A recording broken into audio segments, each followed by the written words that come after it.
I was talking to a few people recently, a couple other podcasters, and it was interesting because to me, I mean, I've been doing carb cycling or refeeds since like almost day one, really. I Yeah. mean, I got into it with Body for Life, and while I don't necessarily advocate the full cheat Yep. day, Yep. Yep. method, that really, literally from day one, I had refeeds, Right. and it was just always this essential thing to me. And I've seen through the years as it was carb cycling, and then there was skip loading, if you remember all that. And do you remember skip from? It was like intense muscle. It was like basically a refeed of all super high processed carbs, like just cereals and pancakes all day. So it's like you talk about that in your keto Sure. book too.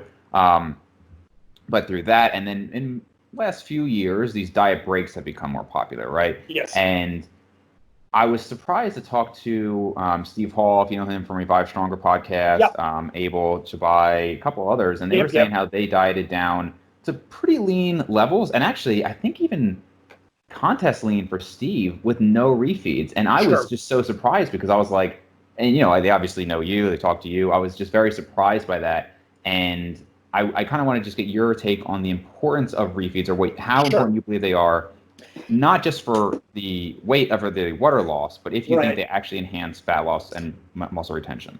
So I've heard that too, and what people do need to realize, right, is people dieted for decades without this, right? Yeah. It's not ever that they've been necessarily required.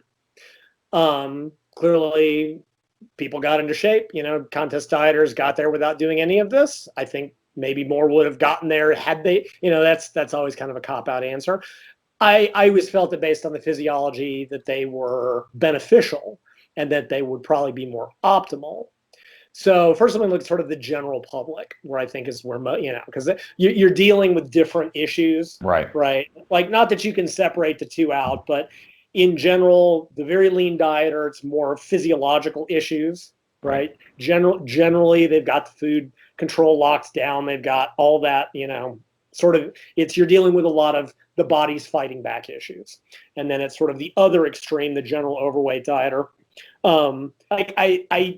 I'll say it's not psychological issues, it's behavioral issues by and large. You don't see the body fighting back quite as hard. It's more long-term food habits, having to change those, taste buds, et cetera, et cetera, et cetera. So I think if anything, right, and there's not a lot of work on this. They're just now, right, because even when I wrote in 2004, some of it was kind of a connect the dots thing. It's like, okay, we knew that leptin was regulating all these hormonal things in metabolism. I knew that carbohydrate overfeeding of varying lengths would raise leptin. And there was a little bit of a missing middle piece of, presumably this should help to offset those metabolic rate drops, right? There wasn't a lot of direct data on it. A couple weird papers. One, they took obese individuals, dieted them for 4 weeks, and then started raising calories. And as they raised calories, leptin started to recover, but fat loss continued. Now they were raising calories very gradually, right? It wasn't like they were jumping them back to maintenance. So this isn't exactly the same. However, it was at least like, okay, proof of principle. Right. In the last couple of years, there have been several studies looking at this. One of them, and they give these studies all these cute little names. Maybe it was the Matador. I don't remember them anymore. And what it did was it either had folks diet straight with no change, or it had them diet 2 weeks on, 2 weeks off, I want to say. So they full diet break every 2 weeks. And what they found was that offset some of the decrease in metabolic rate. They lost fat more efficiently. Of course, they had to diet longer, right? It's not like this is a magic free ride. That is the drawback of the diet break. But it does seem to have a benefit there. And this was always kind of one of the things I mentioned when I talked about full diet breaks so long ago. Like, you shouldn't really regain a lot unless you completely go off the rails. Even if you do, you'll be returning to your diet in a better place metabolically, so that you'll lose fat more efficiently. And that seems to be the case in the research. And I think they did another one more recently that did that. The question then becomes, what about the short-term refeeds? And I think there's even less data there. I seem to recall, I saw reference to some paper that I think did single-day refeeds, and it did seem to have a small effect. Like, by that, I think it was like 100 calories a day. And don't swear me, like I read lots of stuff, and lately my brain isn't keeping it locked down quite as well as it used to because I'm getting older. So I don't remember the details quite like I did, and I'm not trying to misrepresent anything. So it did have a small effect. Now the question then becomes, is that small effect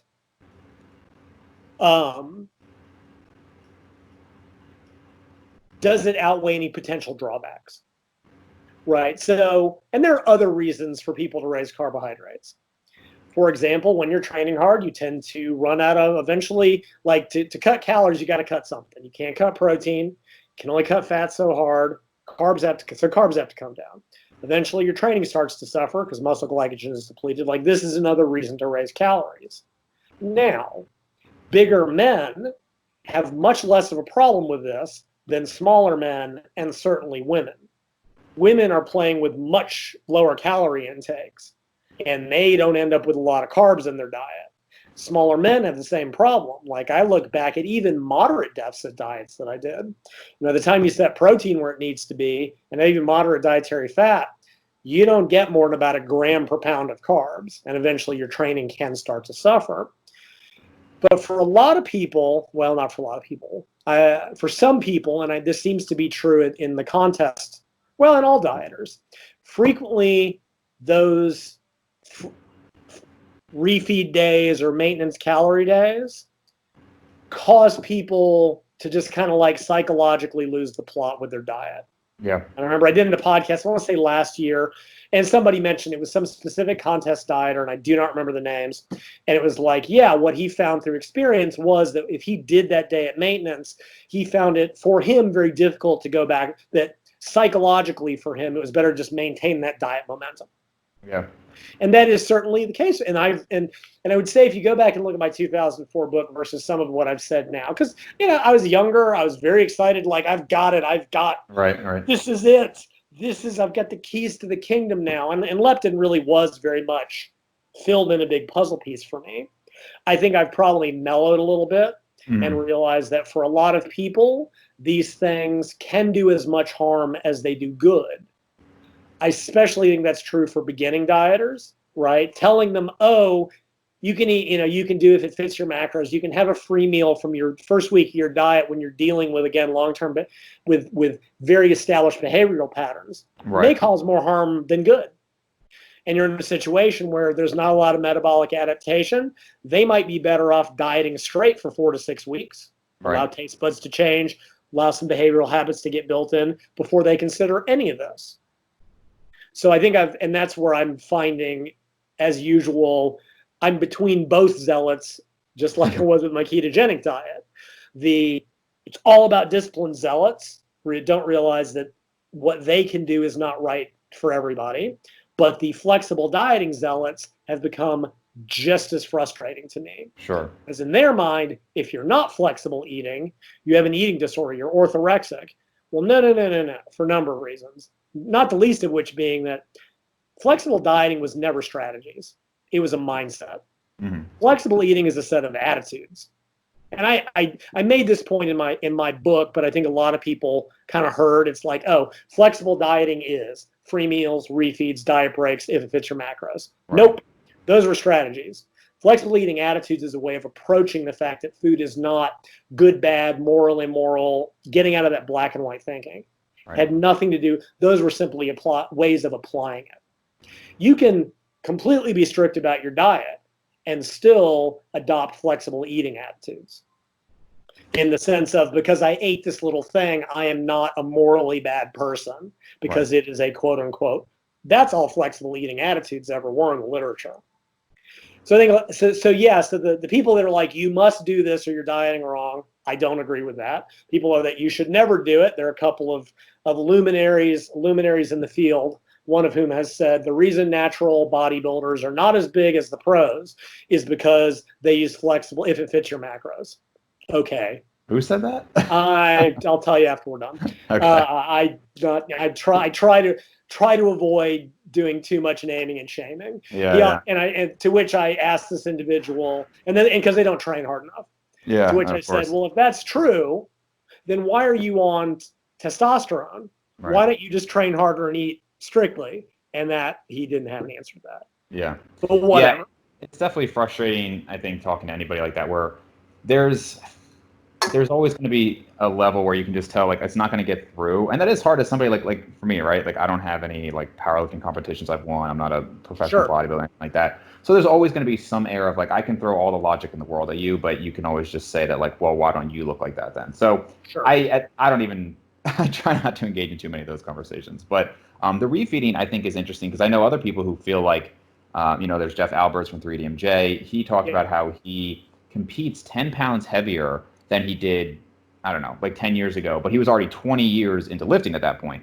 And what I pointed out to a friend was like, well, and eventually Jeff pointed this out too, was that like, no, he didn't gain 10 pounds of muscle, obviously, after 20 years. He dieted better. But, and so one of the big things he mentioned was the incorporation of refeeds. Right. However, something that Abel, give another shout out to him now, is he said, was it that he incorporated refeeds, or was it just that he wasn't crash dieting like he had done in the past? And that's, I think, a valid point. Absolutely. I think refeeds, I personally am in favor of them from everything I've seen. But I don't think it's a difference of 10 pounds of stage weight. I think it may be, maybe a couple.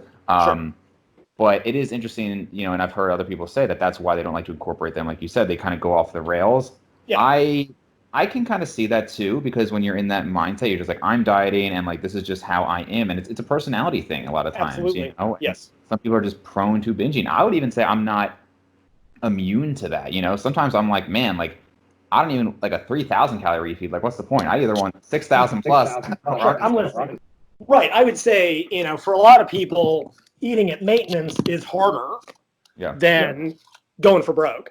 Yeah. Right. Yeah. Because and even with the full diet, like this is a question that's kind of tangential, but kind of not, that comes up quite a bit. Is it, some people will be like, is it just me, or is it harder to control my food intake at maintenance than when I'm dieting? Yeah. And the answer is no, it's not just you. This is common for a lot. It's common for me. It's common for you, because maintenance is so nebulous. Yeah. It's like, my mentor actually once said, and I don't agree with this entirely, said, if you're not moving forward, you're moving backwards. Well, I don't agree with that completely, but I see what he's getting at, right? When you're dieting, you're dieting. I have a explicit goal that I am trying to achieve. I flipped the diet switch. And it is a mental switch. Self-control has a purpose behind it. Right. All of a sudden, yes, my suffering has a very specific goal. If you are bulking, you flip it in the other direction. Now I'm going to eat even if I'm not hungry. Yeah. Which people will think, God, does that really happen? Yes, eventually it does. Eventually you just get fed up with having to eat. But in the middle, it's just this weird, like, well, I'm not dieting and I'm not trying to gain. So the hell am I? And hunger still tends to be a little bit there if you're dieted down. So you're a little bit hungry, but you don't really have that specific goal. Now, you could, of course, set a goal of I want to maintain, but it's still pretty nebulous. Yeah. And it can be a lot harder for some people to do. And I think the same thing, like you said, it's like, okay, so you're dieting, you're on 2,000 calories. Well, your estimated maintenance is 2,600. So hooray, your refeed day, you get to eat 600 whole more calories. Why even bother, right? Like, why even screw that? Let me do a UD2 style refeed where I can go double maintenance and eat 5,500 calories and make half of that Captain Crunch. Right. Because then I'll be easy to go back onto my diet, because that's my go-to. Because the roof of my mouth will be torn to shreds. I won't be able to eat because it hurts. You know what? It's worth it. It's like eating pizza that's too hot.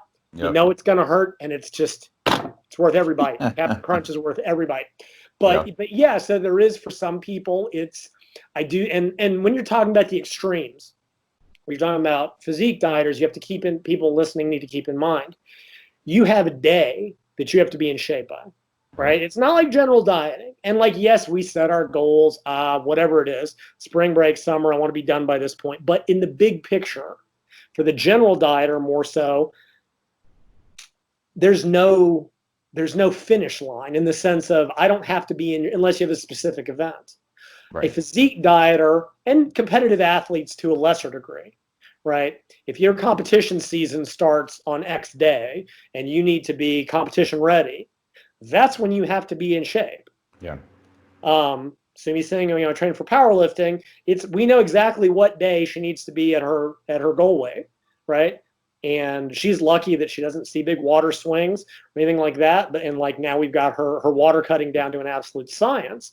But with a physique dieter, if you know, okay, I have to be in shape. My contest is on Saturday, June whatever. They're really, unless you start early enough to give yourself some flex time, you have to stay on schedule. And if you're ahead of schedule, it's always a little bit easier to slow things down. Right. If you get behind schedule, you can be in deep, deep, deep, deep trouble.